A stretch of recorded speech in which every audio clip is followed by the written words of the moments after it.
अब मुझे हमसफ़र की ज़रूरत नहीं। दिल को छू लेने वाली कहानी। अनीता जी टीवी देख रही थीं। दूसरे कमरे में उनके लकवाग्रस्त पति लेटे हुए थे। इतने में उनका बेटा अविनाश ऑफिस से आया।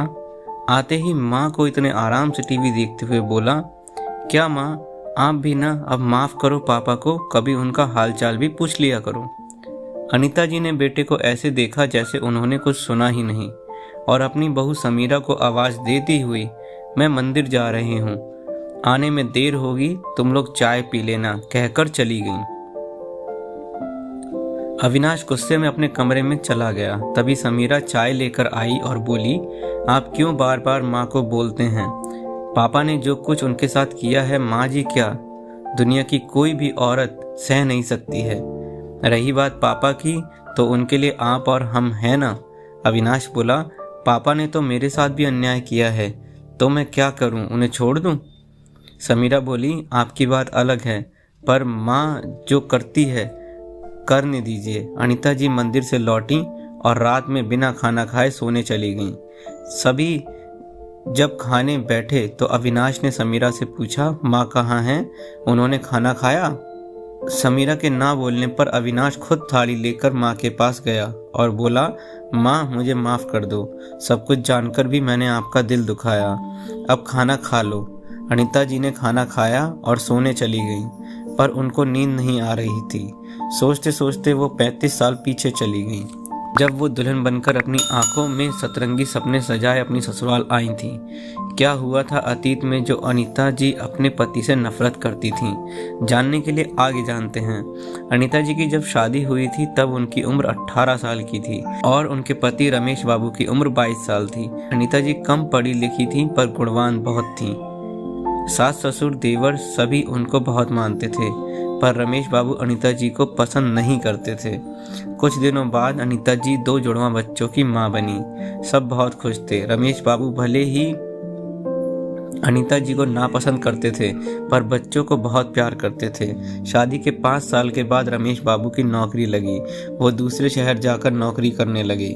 छुट्टी में घर आते थे। एक दिन वो अचानक आए और बोले, मैं अपनी सहकर्मी की विधवा पत्नी से शादी करना चाहता हूँ। अनीता जी सन्न रह गईं, बहुत रोईं। घर वालों ने बहुत समझाया पर रमेश जी नहीं माने। रमेश जी के पिताजी ने कहा, अगर तुम शादी करोगे तो घर कभी मत आना, क्योंकि मेरी बहू सिर्फ अनीता है। रमेश बाबू चले गए, दूसरी शादी भी कर ली। दूसरी पत्नी के पहले से 2 बेटे थे, वो अपनी जिंदगी में रम गए। बेचारी अनीता जी अकेली रह गईं। एक दिन अनीता जी के ससुर ने कहा कि मेरे पास पैसे की कमी नहीं है, पर मैं चाहता हूँ तुम सब भूलकर आगे बढ़ो। विद्या बहुत बड़ा धन है, जब मैं नहीं रहूँगा तब तुम अकेली पड़ जाओगी। अनीता जी समझ गईं कि वो क्या कहना चाह रहे हैं। उन्होंने पढ़ना शुरू किया और एक दिन वो अपनी मेहनत के बल पर शिक्षिका बन गईं। धीरे धीरे समय बीतने के साथ सास ससुर का देहांत हो गया। उसके बाद रमेश बाबू घर आने लगे। कुछ दिनों बाद वो दूसरी पत्नी और उसके बच्चों को भी लेकर आने लगे। अनीता जी और उनके बच्चे अलग रहते। रमेश बाबू अपने बच्चों से भी नहीं बोलते, पर एक दिन अनीता जी की बेटी सुमी स्कूल से आ रही थी कि एक ट्रक ने टक्कर मार दी। बहुत गहरी चोट आ गई थी। सब लोगों ने अस्पताल पहुंचाया। डॉक्टर ने ब्लड चढ़ाने को कहा, लेकिन सुमी का ब्लड ग्रुप नहीं मिल रहा था। तभी अनीता को याद आया कि रमेश घर पर आए हैं, उनका ब्लड सुमी से मिलता है, वो तो बेटी को बचा लेंगे। उन्होंने फ़ोन किया रमेश बाबू को, तो रमेश बाबू ने फ़ोन नहीं उठाया। बार बार करने पर भी नहीं, तो वो घर आई, सारी बातें बताईं। रमेश बाबू ने सुना तो तुरंत तैयार हो गए, पर उनके आते आते शायद बहुत देर हो गई। सुमी को बचाया नहीं जा सका। सुमी तो चली गई, पर माँ का दिल फिर कभी रमेश बाबू को माफ़ नहीं कर सका। लेकिन कर्म का फल तो मिलता ही है। रमेश बाबू को भी मिला। एक दिन दूसरी पत्नी के साथ पार्टी से आते वक्त उनकी कार दुर्घटनाग्रस्त हो गई। पत्नी तो चल बसी, वो बच गए, पर दोनों पैरों को हमेशा के लिए खो दिया। दूसरी पत्नी के बेटों ने अस्पताल में भर्ती कर छोड़ दिया। अविनाश को पता चला तो वो सारी बातें भुलाकर घर ले आया। अचानक अनीता जी की तंद्रा टूटी।